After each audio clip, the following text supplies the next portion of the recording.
Muy buenos días. Estamos a jueves 21 de noviembre de 2024.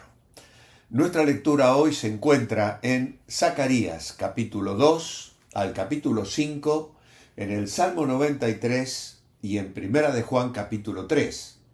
Meditaremos en Primera de Juan capítulo 3 versículos 11 al 15. Escuchemos a Eli esta mañana. Primera carta de Juan, capítulo 3, versículos 11 al 15. Porque este es el mensaje que habéis oído desde el principio, que nos amemos unos a otros. No como Caín, que era del maligno y mató a su hermano. ¿Y por qué causa le mató? Porque sus obras eran malas y las de su hermano justas. Hermanos míos, no os extrañéis si el mundo os aborrece.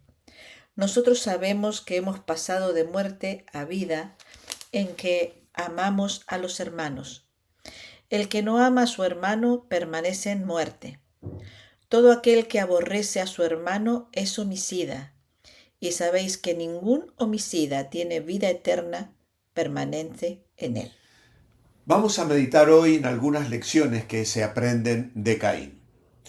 Es cierto que las personas buenas dejan ejemplos positivos para imitar, pero también aprendemos con los errores de las personas malas, para no seguir jamás sus malos ejemplos, por supuesto. Este pasaje nos presenta una poderosa lección sobre el pecado y sus consecuencias, contrastando la vida de Caín con la de un verdadero seguidor de Cristo. Caín es uno de esos malos ejemplos que jamás debemos imitar.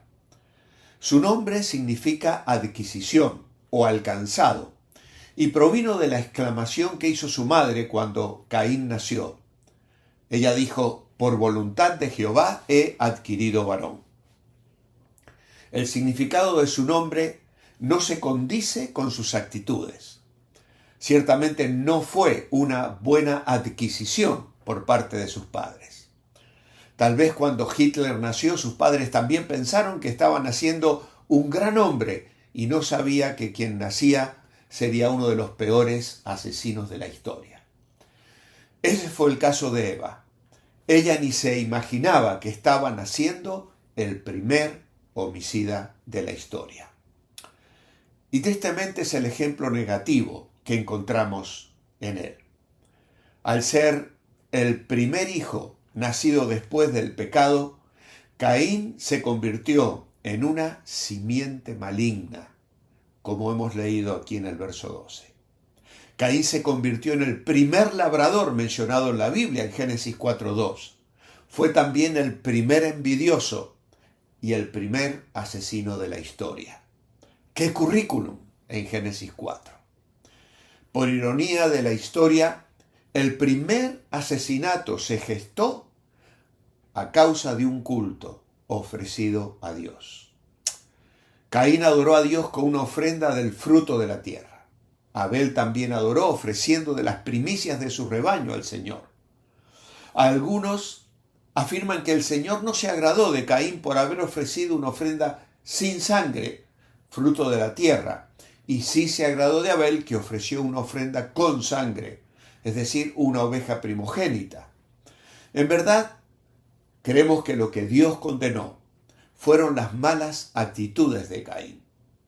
La palabra de Dios no deja duda al afirmar: sus obras eran malas y las de su hermano justas. No sabemos cuáles eran esas malas obras, pero Dios sí las conocía. A pesar del corazón maligno de Caín, Dios le presentó el camino de la restauración y de la comunión. Y le dijo: ¿por qué te has ensañado? ¿Y por qué ha decaído tu semblante? Si bien hicieres, ¿no serás enaltecido? Lamentablemente, en lugar de dominar el pecado, Caín permitió que éste lo dominara y consumó su deseo maligno de matar a su justo y piadoso hermano Abel. Aún así, Dios intentó reconducirlo a su presencia, anulando su natural sentencia de muerte. Él se rehusó Y así lo expresa el relato.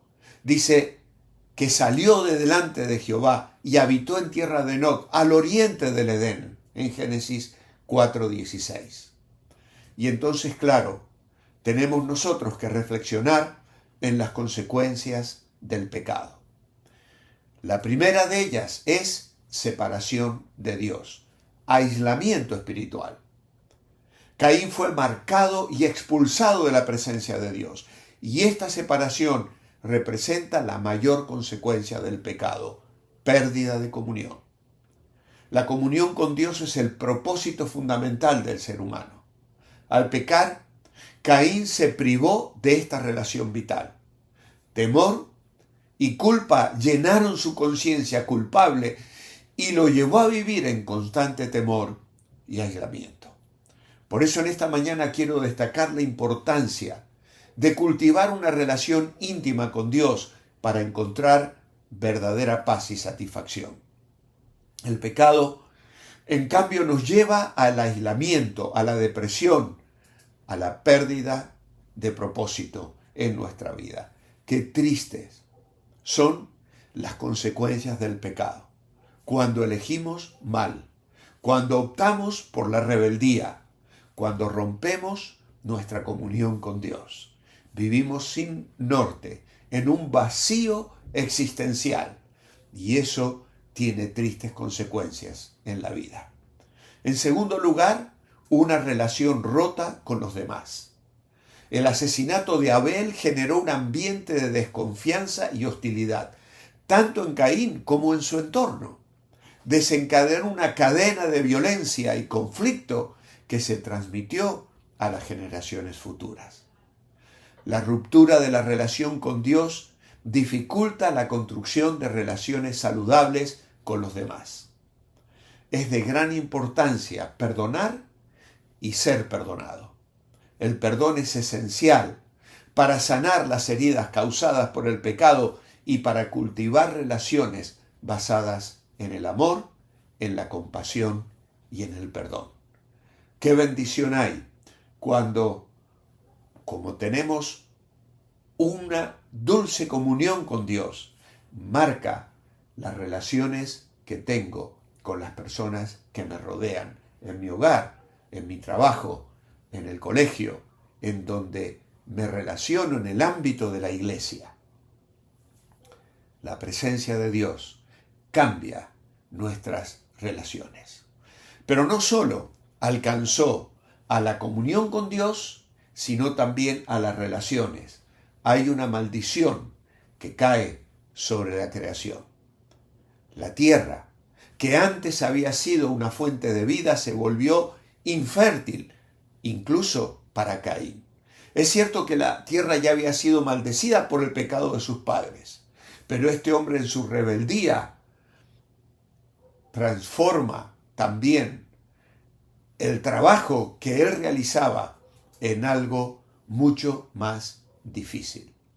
La maldición sobre la tierra se convirtió en un símbolo de las dificultades y sufrimientos que el pecado trae consigo. Las consecuencias ecológicas que vive en el mundo hoy. La gente se queja contra Dios por tsunamis, por inundaciones, por terremotos, por tormentas que hoy se llaman danas, y es cierto que traen dolor, pero esto es causa del pecado, de la mala administración de la creación que los seres humanos estamos haciendo. Por lo tanto, el pecado trae consecuencias ecológicas. Relacionamos esta idea con las consecuencias del pecado bajo una administración inadecuada, egoísta de la creación. Buscamos nuestro enriquecimiento, nuestro bien, nuestra comodidad, sin importarnos el daño que estamos haciendo a la naturaleza. Todos tenemos que colaborar en cuidar el medio ambiente como una expresión de nuestro amor por Dios y por nuestros semejantes. Ese cuidado es una muestra de agradecimiento a Dios por sus bendiciones, que son innumerables, que Dios nos ha dado, y por tanto es importante que respondamos con responsabilidad y que administremos y cuidemos el entorno en el que Dios nos concede movernos, disfrutando mares, playas, lagos, paisajes. Recorremos muchas veces, salimos de paseo para estar en contacto con la naturaleza, pero la cuidamos para nuestros hijos, para nuestros nietos, para aquellos que nos rodean. La historia de Caín nos muestra de manera trágica las consecuencias devastadoras del pecado. Al rechazar a Dios y ceder a la tentación, Caín se privó de la comunión con Dios, dañó sus relaciones con los demás y trajo maldición sobre la creación. Sin embargo, el Evangelio nos ofrece la esperanza de la reconciliación con Dios, la restauración de todas las cosas. A través de Jesucristo podemos experimentar el perdón de nuestros pecados y una nueva vida en el Espíritu. Caín entró en la historia como el progenitor de los hombres perversos y malignos de la historia y el fundador de una civilización pagana y autosuficiente, como está descrita en Génesis 4, 17 al 24. Qué terrible contraste entre su triste legado y el importante legado de fe y piedad que dejó su hermano Abel, del que Hebreos 11 habla en el versículo 4. Aquí en 1 de Juan 3:12. Y luego también en Judas 11, el nombre de Caín vuelve a aparecer en las Escrituras como un símbolo de lo que es perverso y maligno, y nos advierte a todos: ay de ellos, porque han seguido el camino de Caín y se lanzaron por lucro en el error de Balaán y perecieron en la contradicción de Coré. ¿Puede existir peor compañía que estos tres juntos? El legado criminal de Caín continúa aún hoy, influyendo en las personas de su estirpe maligna. ¿Cuántos Caínes siguen hoy asesinando a personas inocentes? Por otra parte, Dios continúa ofreciéndoles la oportunidad de restauración y reconciliación por medio de Jesucristo, aquel que vino a buscar y salvar lo que se había perdido. Oh Padre, pedimos que este mensaje de oportunidad resuene en el corazón de muchas personas que se vuelvan a ti. Dios, te amamos, te adoramos, te damos gracias por Jesucristo, porque Él nos reconcilia con Dios. Queremos seguir el ejemplo de Abel, bendecir con nuestras obras, con nuestra manera de vivir, nuestros hogares, matrimonios, familias, hijos, iglesias y todo el entorno a nuestro alrededor reciba la bendición de una dulce comunión contigo. Lo pedimos hoy en tu nombre. Amén. Os espero mañana para cerrar esta semana de devocionales. Manteneos bendecibles.